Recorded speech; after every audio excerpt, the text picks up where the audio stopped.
Welcome to the TruGolf Academy. You've joined me, Jon Watts, today in my swing studio, and today's video is going to be why posing like a PGA Tour player is the right thing to help your game. Stay tuned to find out more.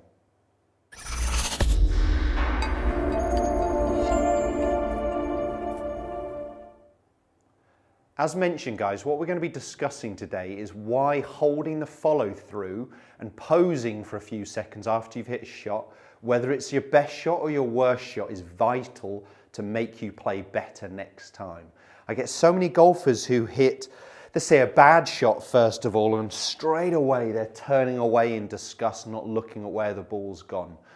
I also get golfers who hit good shots and then again straight away the club's in the bag or they're walking off. They're not admiring that shot for long enough. Now I know there is things about there about speed of play, but watching the ball fly for a couple of seconds really isn't going to affect that. Just walk a little bit quicker between shots or start planning your shot a little bit sooner before you get to the ball. But holding the follow through is really, really vital. I'm going to hit two shots here. So I've plonked myself on the first hole at the Belfry or the Brabazon course. The first shot I'm going to play is just a chip and run. The second shot is going to be a short pitch. Now I've chosen these two short game shots, but this video can relate to any part of your game, whether we're talking about driving, irons, putting, pitching, chipping, the whole way through. I want you to actually pose for a little bit longer. I want you to be able to work out whether it's a good or a bad shot, what you did right or what you did wrong. And then you can apply that to do better on your next shot, or make sure you keep doing the same thing if it obviously worked really well. So I've got, first of all, a chip and run here where I am 31 yards from the flag. You'll see this when I go ahead and hit it as well.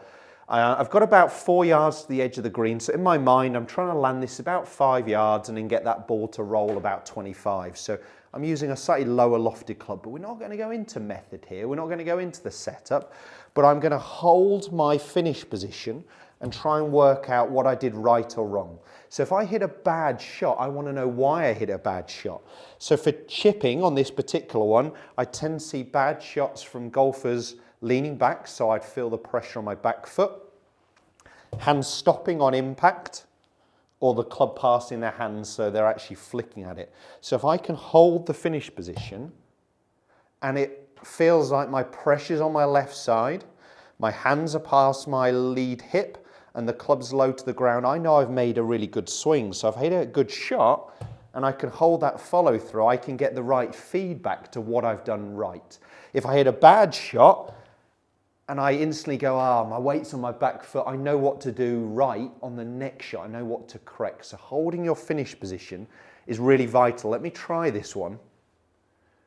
So I'm going to click and put myself under pressure so you guys can see the shot. I'm trying to fly this about 5 yards to the bottom of the screen and then get that ball to run like a putt. So I'm going to hold the finish position. The strike felt good. My pressure's definitely on my lead foot. My hands are past the hip. The club's low to the ground. It felt good, and you can see the result. It was a 21-yard shot. I hit it 22, 3 foot 8 inches away from the cup. I'll definitely take that one, thank you. So I've held the finish position. I know what I've done right or what I've done wrong. If I show you a wrong one, again, we want to hold the finish position. Make sure you're not turning away in disgust. So if I hit a bad one and I'm leaning back, I know that felt out the bottom of the club. It was a little bit thin. I might have got away with it, but I can feel my pressure's on my back foot. It's gone a little bit higher than I'd expect. It's come up short. I want to know why I've done that. What have I done right? What have I done wrong? Next time I know I've got to apply a bit more pressure or keep that pressure onto my lead side. Let me choose a different shot for you. Same principle is going to apply here. So forgive me a second while I'm darting out a shot. So let's put myself here. I've got a 21-yard shot, so a little bit shorter than the last, but I need to fly the ball through the air, so I'm pitching rather than chipping. So I'm going to go with my most lofted club because I need to be flying this about 15, 16 yards and stop that ball pretty quickly. So this is a little bit more delicate. I'm turning into a pitch shot here. What are my key fundamentals? Well, on the finish position, I want to know that my follow through was longer than my backswing.